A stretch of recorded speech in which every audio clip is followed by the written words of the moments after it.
Hello, everybody. You are listening to another episode of South Bay Sports Radio. Today, I am here with Corey Walsh, the head football coach at San Pedro High School. Corey, thank you for joining me. Thanks for having me. Awesome. Here we go. When did you first fall in love with football? Before I could even remember, my dad was the head coach my whole life. So kind of got brainwashed into it. And those were some glory days too. So when I was super young were some of the best days at San Pedro High School football. So as far back as I can remember, running around in the house, playing football with my brother inside the house, outside the house, across the street at South Shores Elementary, right from the get-go, man. Definitely right from the get-go. I think the cool story I always tell is I knew what I wanted to do from a pretty young age. I got a pretty corny little story about dressing up as a 5-year-old for Halloween, dressing up like my dad as a football coach. And it sounds like too cliche or like I'm making it up, but that's the real right there. And I knew from a really young age what I wanted to do. I didn't always know what that was going to look like and what it required and that whole deal, but fell in love with it from a very young age. And we'll get to your coaching start in a little bit. But walk me through your beginning years of playing football, what positions you played, the kind of work ethic that you saw things needed to take place and take shape. So I was a quarterback my whole life growing up until sophomore year. I played at Peck Park flag football, Tri-City Falcons, and then at San Pedro High School. I was always a quarterback, outside linebacker, safety kind of deal. When we got to high school, I was still a quarterback and a safety, and then Barry Heads came in. He was the quarterback that ended up winning the championship in '08, and it became pretty evident pretty fast that I wasn't going to beat him out. So really focused on defense after that and ended up playing outside linebacker in college. What was your mentality during weeks of practice leading into game days as far as your goals both on and away from the field? Oh, there's a lot to that question. First thing on my mind is, man, I wasn't always the biggest guy, so I kind of had little man syndrome out there a little bit. I never really saw size. I think I was realistically always one of the smaller dudes on the field. And you said, what was my mindset? It was to make sure the other team felt me. I mean, just bring a physical aspect of football. Pedro's always been a really tough-nosed, hard football team, and that's what I was raised in. So that was kind of the persona I wanted to bring onto the field, was to make sure they felt me. We had talked about one of the games that was your most memorable as a player was your junior year in the city section semifinals against Carson. That rivalry is always there. It doesn't matter if it's regular season or postseason, but what do you remember about that particular game? Growing up, when I was younger, Pedro football was doing really good, and then kind of hit a little spell of a couple years when I was 11, 12, 13, 14, where we weren't having as much success. And my junior year was kind of first year kind of popping back on the scene and having some success. A lot of people had said that our schedule was a little bit weaker, so we were undefeated. And we played Carson in the first or second game of Marine League, and we beat them. We were supposed to get upset. They had played I think they had beaten Compton Dominguez that year when they were really, really good, or played right there with them or something like that. And everyone was overlooking us, and we beat them the first time. And everyone was saying it was a fluke, and then we got them in the semifinals. And just a super memorable moment. Both sides sold out, people all around the fence, and beating them again to go to the championship, kind of having a lifelong dream come true of being able to play in the championship after watching my dad's teams do that was just a really memorable moment for me. Those San Pedro home games are definitely something to take in from a fan's perspective. You guys definitely do pack the stands.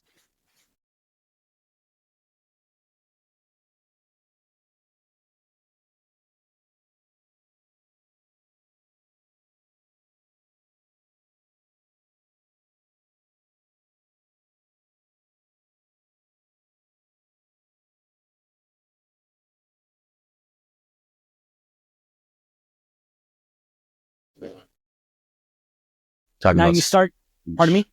Now those home games at San Pedro, there's a lot of people there and it's a big stadium. How is the support from the community when, it's Friday night? as long as for winning or losing. I think my dad had a really funny saying. I'd have to, hopefully I get this right, but something about how supportive the San Pedro fans are and greatest fans in the city. They'll be, if you're winning, they'll be the first one to give you the shirt off the back. And if you're not winning, they'll be the first one to take it off your back or something like that. I don't know. He had a pretty funny saying about that. But no, the community is really supportive. They usually show up and fill up the stadium and just always really supportive to our kids and make our kids feel really welcome and like they have a strong backing, whether it's showing up in the off season for workouts or whatever it is. The kids are always feeling supported at fundraisers, kind of community events that we'll do. We always usually get a really good showing. So definitely think that we got some of the best fans in the city section for sure. Now, after high school, you start your collegiate career at Western New Mexico. What were some of your goals after you graduated from San Pedro? I just wanted to play football as long as I could, to be honest. Being a little bit undersized, I wasn't exactly sure what life after high school was going to look like football wise, and getting a scholarship to a D2, I was really excited.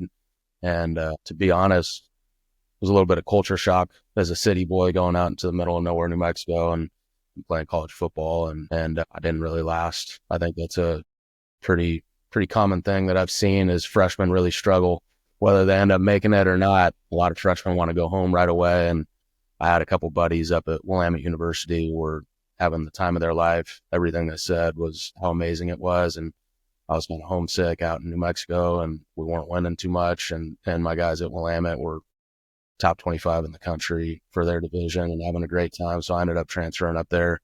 But like you asked, what was my goal? I just wanted to play football for as long as possible and increase my knowledge as much as possible, knowing that one day I wanted to come back and try and share as much of that knowledge as possible being head coach at San Pedro High School. So I was really just trying to become a student of the game and hopefully be able to find my way onto the field and end up contributing to whatever team I ended up on. You had said that you started coaching initially in 10.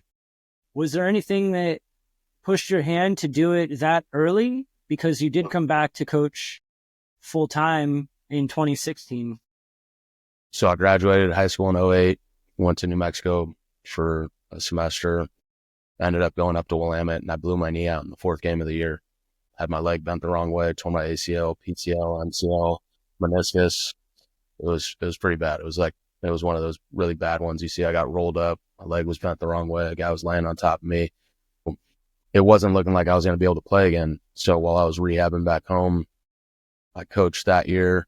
And then I went back and played 4 more years because I had regular redshirt in my first year. Then that next year, I used my medical redshirt, missed the next year while I was coaching, and then ended up playing 4 more. So I was in college for quite a while. I just wanted to play, man. I just wanted to play ball. I wanted to use up all my years. So that first year coaching in 2010, I was just helping out with DBs and kind of getting my feet wet on the coaching scene, knowing that that's what I wanted to do long term, just staying around the game. And then I went and finished playing. Coached 1 year at Emmett before I came back to coach at San Pedro. You come back to the program in 2016. What did you learn about yourself in your time away from the coaching staff? It's a good question. I mean, you go into a different world for 4, 5, 6 years. There's going to be different philosophies. You obviously learn that there's more than one way to do things. And then you come back as a young kid, 24, 25, stepping back onto the high school scene. And I think a really common mistake is thinking that high school and college are the same game. There's obviously similarities, but it's a different world. In college, you're practicing one side of the ball for 2 hours. You could go a lot more in depth with scheme and the things that you're going to do. Whereas in high school, unless you're at a premier elite private school, one of those high divisions, most of your guys are at least practicing on both sides of the ball, much less playing in a game on both sides of the ball. So however your school is setting up practice, let's just say how we do it. I mean, you're getting 45 minutes offense, 45 minutes of defense, 15-minute warm-up, 15-minute special teams to make it cut and dry. That's a big difference from spending 2 hours on just one side of the ball. So you come back and it takes you a little bit of time to learn that it's not going to be the exact same. You got to kind of water it down a little bit. I know I came back with my hair on fire with all these ideas, and Coach Miller, who's been one of my dad's right-hand guys forever, he was actually the head coach when I came back for my first year, and my dad, and Coach Ford, and these guys are all kind of like, pump the brakes, man, like slow down a little bit. We can't do all these different things. There's only so much time in the day. So I think that's one of the first things that jumps out of my head when you're asking that question, like, what'd you learn about yourself? I probably learned to lean on my mentors. I think as a young kid, the older guys are saying one thing, and I think I see this when younger guys come back to us right now. They're like, man, like, oh, we could do more. We could do this, that, and the other. They're all gung-ho with a ton of energy, excited about all these different things we could do. And that was me. And I think what I learned about myself is to really, really lean on the mentors and realize that they're saying what they're saying for a reason, and they've been doing this for a really long time. And yeah, you could bring some ideas here and there, but also make sure that you're slowing down and actually hearing what they have to say. It doesn't hurt that your dad has won 227 games since 1991, as well as 5 city section titles. He was your coach. He's still your dad. What are some of those invaluable things that you learned from Mr. Michael Walsh? He's still coaching with us right now too, but man, what a role model. But what have I learned? It's endless. I think if I'm going to be transparent, just learn how to work, just how to just absolutely sacrifice, serve your community, and just work as hard as you can. I think if I'm being honest, he probably works a little too hard. Something that I've been learning is to try and find a little bit of balance instead of running myself into the ground. I definitely watched him maybe overwork himself a little bit. First things that come to my mind is just sacrifice and serving others and serving your community and building relationships and mentoring these kids and trying to make the world a better place and spread God's kingdom, to be honest. Like, that's our mission. And that's something that was instilled in me from him at a young age and never forced upon me. I've learned it's not going to work out when you're forcing stuff down other people's throats. You got to be who you are and let them digest it for what they want. And he never forced anything on me. He never forced me to play. Now, when I made decisions and told him I had certain goals, he made things very clear of what it was going to take and things like that. But I learned just how to build relationships and how to treat people the way you want to be treated. And it's endless, man. I learned so much from my dad. And that all those things that I said are about just being a man and being a good human, much less the X's and O's and how to run a program and that whole deal. Could not have asked for a better answer to that question. We're going to go back to the Carson game. You guys come into that game, same thing. I think they had beaten you 31-20 at your place earlier in the season. We were over there. Yeah. You were at Carson. Both games were at Carson? Yep. So both games are at Carson. You're trailing 24-0 at the half. Excuse me. You're trailing 24-0 coming out of the half. But you're positive. Your consistency on the sideline was mostly positive. Walk me through the wave of emotions you had in that game, and you still do not have to tell me anything about what you told that team in the locker room at halftime. I was just maybe bordering inappropriate words, but not even not scolding them or anything like that. Basically, the PG version is like, you guys got 2 choices, man. We could pack it up and tuck our tail, or we could not go out like that with a few maybe expletives and a little bit more energy behind that. But said, I'm choosing that we're not going out like that. And then we come right out of the half and they take the second half kickoff back, man. Could have tucked our tails again, but I think we're preaching to control the controllables. If you're an offensive guy, you have no control what just happened on that special team. All you can control is let's go score right now. And I think kind of compound effect, chipping away one thing at a time. That's a good recipe for success. And I don't see any other option than being positive in circumstances like that. We're going to give it our best shot. I've never understood why anyone would go into a contest or any circumstance and not give it their best shot and swing their sword and give it their all. Going back to my dad, I could think of stories my dad used to tell me about getting in fights growing up, and the way older kid was bullying him or whatever. Yeah, I'm going to get my ass beat, but he's going to feel me a little bit. I'm going to get mine. Like, I'm going to give it my best shot. I think he just instilled something like that in me from a very young age. And that's something that we try and translate to our kids. Like, why are we not going to give it our best shot? Maybe when I remember maybe one or two kids on the sidelines starting to bicker with each other, like things aren't looking too good. And your culture's good when your players are they're voicing things without you prompting it from them, but you've heard yourself say those things before. And we had some guys really stepping forward on the sideline, talking about sticking together one thing at a time, controlling the controllables, and everyone was just kind of rallying the troops. And then our guy took the pick six back and really got us back in the game. And then the life really came back. Abe Radisick got that pick six, and couldn't have happened to a better guy. He's just a guy that walks around like smiling all the time, way too much energy, and you love it. And he just brightens the room. So if you could pick someone to make that play, it would have been him, and yeah, but it wasn't only that play, because he made a heads up play on the kickoff. Yeah, was that a called play? Did you tell your kicker to kind of pooch it? Yeah, we were going for the pooch kick. We had seen the way they lined up on the previous time we kicked off, but we had gotten a personal foul on the extra point. So then we were buried back 15 yards deeper, and we saw their alignment to the kickoff. We wanted to pooch it, but if we weren't going to get it, that would give them obnoxiously good field positions. Horrible. Yeah, we're kind of out of luck on that one. And then when we came to kick off the next time, we saw the same alignment. So we made our check, and it just all worked out perfect. And then things started to steamroll. Fourth quarter, you guys tie the game. We kick another field goal, and then we go into overtime. Talk about a momentum shift in that game. Where was your heart? Where was my heart? Was it in your stomach? Was it in your throat? Was it on the sidelines?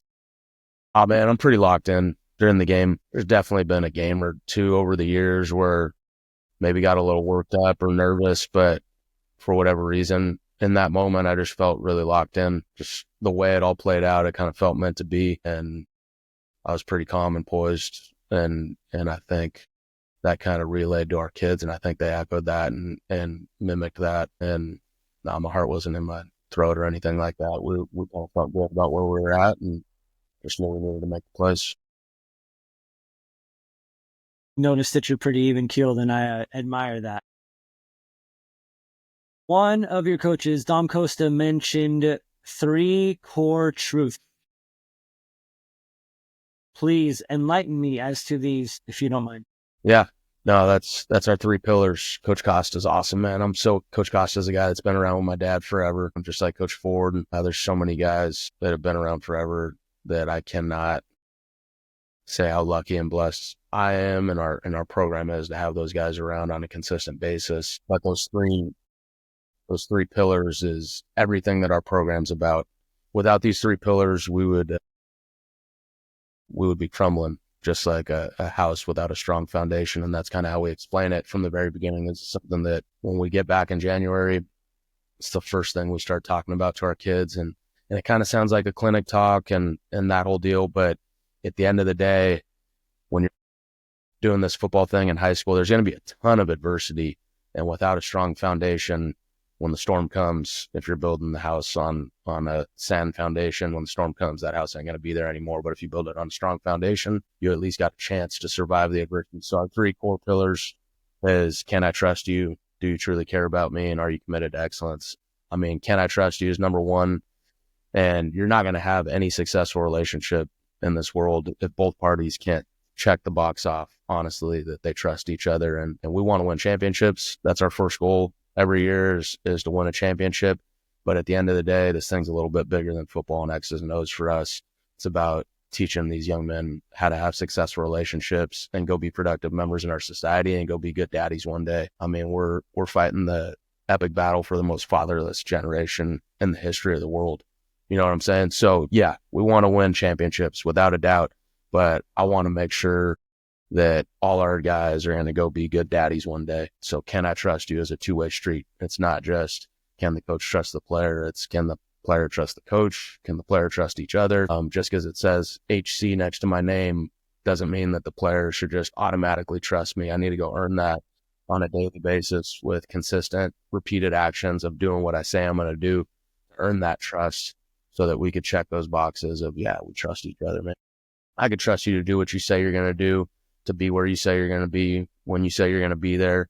And that's a strong foundation for building successful relationships. And then number two, do you truly care about me? If you can't check those boxes, yes, then you're going to, one of the parties is going to feel like the other person's using them. I mean, it's bigger than just trying to use the body up and use the good athlete or whatever. Like, I want to get to know you as a person and see how I can be a benefit in your life, how you could use me up and make sure that you're feeling like we care about you. And then number three is, are you committed to excellence? We're going to be like who we surround ourselves with. So you show me your friends, I'll show you your future kind of deal. I think we've all heard that one. I don't need to go deep into that, but at the end of the day, we want to be a program that's committed to excellence, and we surround ourselves with others that are committed to excellence. And then that's going to end up pushing each other to achieve higher things. So those are our three pillars. And I'll tell you what, man, like, no matter how good the year is going or how bad the year is going, there's always adversity that strikes some form or fashion.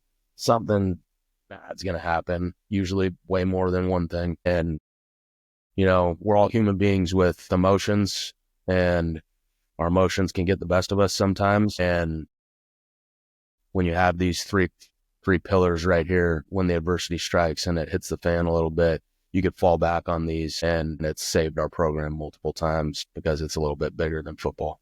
You know, I'm a huge fan of that. Last question. There have been some very talented players to come through the Pirate program. Have you found the key to the success for producing those type of players, or is it getting the best out of everybody on their terms?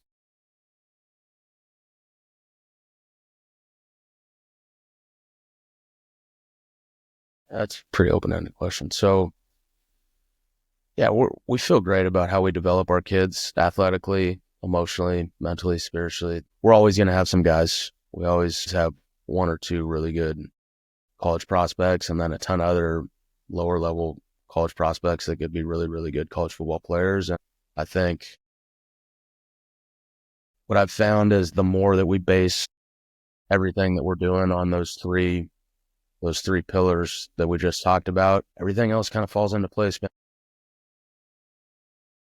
We had a couple rough years back in like 2017, 2018, where we maybe had gotten away from those pillars. That wasn't the focus quite as much, not on purpose or anything like that. But what I'm getting at is it just felt like when we came back to those pillars late 2018 into 2019, things kind of started taking care of themselves. Kids talk. Kids are your best recruiters. We don't go out and recruit anything like that. But your kids are going to be your best recruiters. If you're running a good program, then kids are going to talk to their buddies from middle school and tell them how much fun they're having or how much they like what's going on or this, that, and the other. So I think your question was about developing players. We feel good about how we develop our guys and building those relationships. And the deeper the relationship that you build, the harder they're going to want to work for you.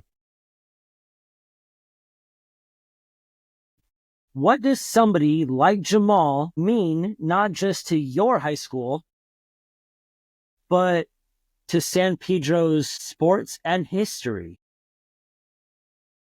So lucky to have someone like Jamal, man, just someone who kind of dedicates and sacrifices so much of their time to making sure that our student athletes get some of the recognition that they deserve. I mean, I've grown up with Jamal.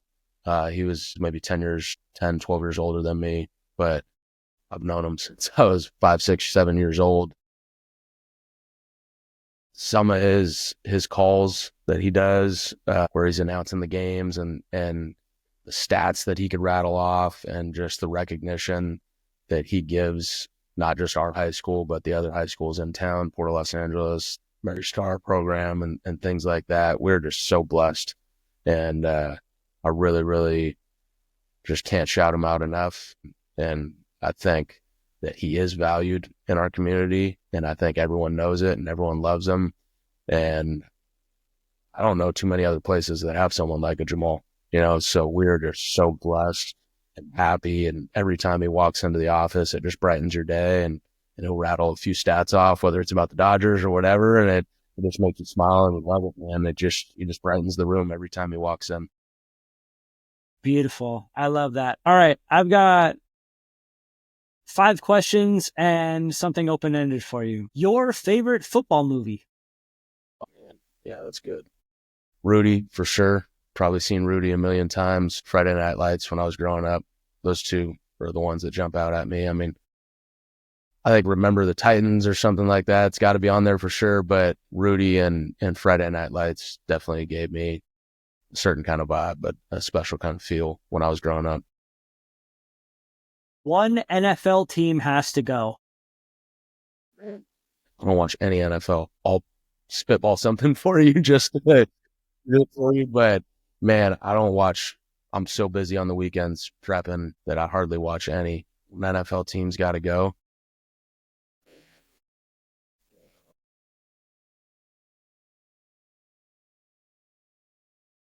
You're good. You don't even have to answer that one because I can tell that one's going to be a tough one. All right, Lakers or Clippers?